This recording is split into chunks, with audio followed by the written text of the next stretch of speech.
Hello, I'm Dean Hickenbotham, also known as Rush Dover, from Headquarters Air University.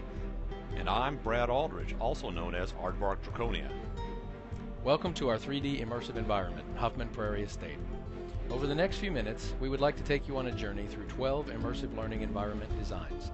Throughout the regions that comprise Huffman Prairie Estate, we have prototyped classical and future-oriented environment designs to explore how best to use virtual worlds in support of learning, instruction, and discovery. So, join us in exploring the art of the possible.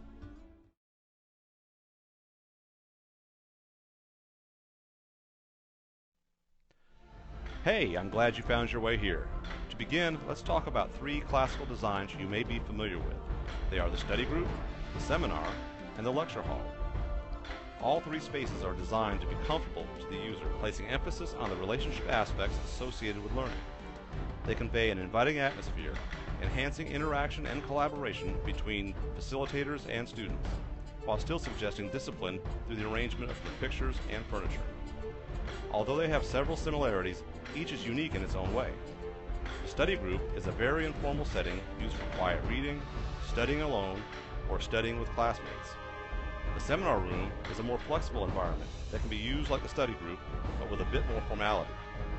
The lecture hall, more formal than the seminar room, establishes a more structured environment where arguments can be presented and further explored through Socratic dialogue.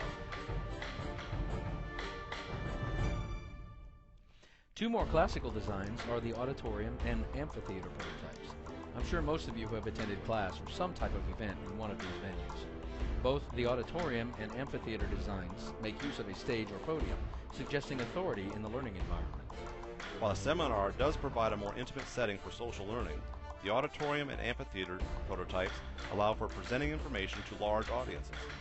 While the auditorium offers a more formal setting, the amphitheater allows for even larger audiences in a more relaxed environment.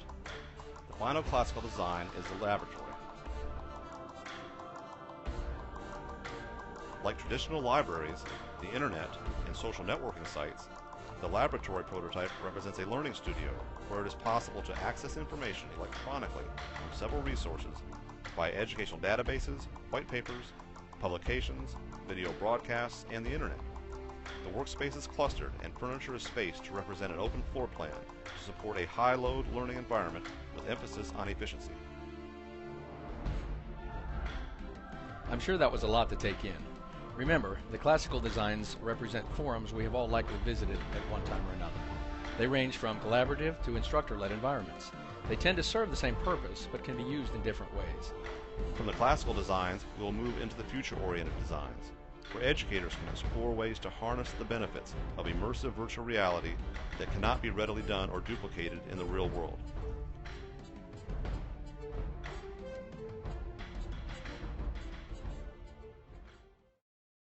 The Hologram Arena prototype is a place for learners to select from multiple learning environment options and have them appear for immediate use. This arena is used to support or demonstrate the use of virtual holograms. For instance, if you have a request to conduct a learning forum on a region that's not equipped to handle it, you can simply unpackage a building and conduct your event. This capability offers several options for creating your own learning environment for campus. The next design is the Machinima Studio. Lights, camera, action. The Machinima Studio prototype provides an environment for creating, editing, and showing animations using virtual equipment. The word machinima comes from combining machine and cinema to create innovative animations and simulations, supported with avatars. The Huffman Prairie Machinima setting is reminiscent of Howard Hughes' production studios and conveys an air of innovative spirit involving direct engagement in shaping the way of the future via active learning. Just think of the possible uses of machinima. You can easily demonstrate leadership roles and counseling techniques through role-playing and so much more. All right, I've kept you here long enough. Let's move on to the Interactive Museum. The Interactive Museum prototype offers the opportunity to learn by combining information that can inform, suggest, and stimulate thinking. Richer educational experiences are possible with visual, auditory, and avatar interaction throughout the region. Visitors can learn about Air Force history, learn about the aircraft on static display, or experience a virtual flight of the Tuskegee Airman P-51 Mustang.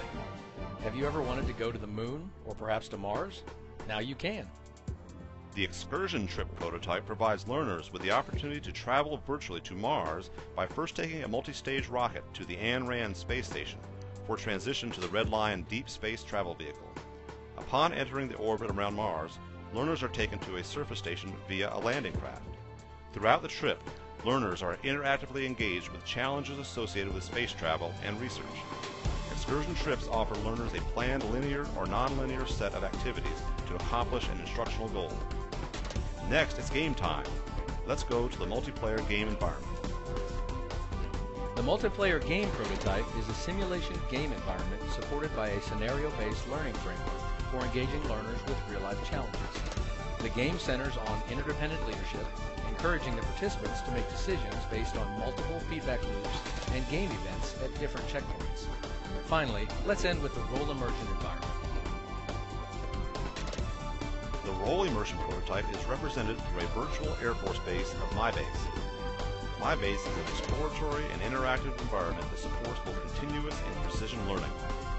Visitors can enter MyBase and immerse themselves into various Air Force roles. MyBase can serve as a recruiting tool for those interested in opportunities in the Air Force, inform the public about the Air Force mission, or even conduct operational rehearsals. Today, virtual environments allow us to collaborate, inform, and educate in an interactive environment. In the future, virtual environments will be infused into every part of education. People will eventually be able to attend school solely in virtual worlds. Imagine learning about how an aircraft component works from the inside, or learning to perform a surgical procedure on a virtual patient. After watching this, we hope to have sparked your interest about the influence virtual environments can have on education.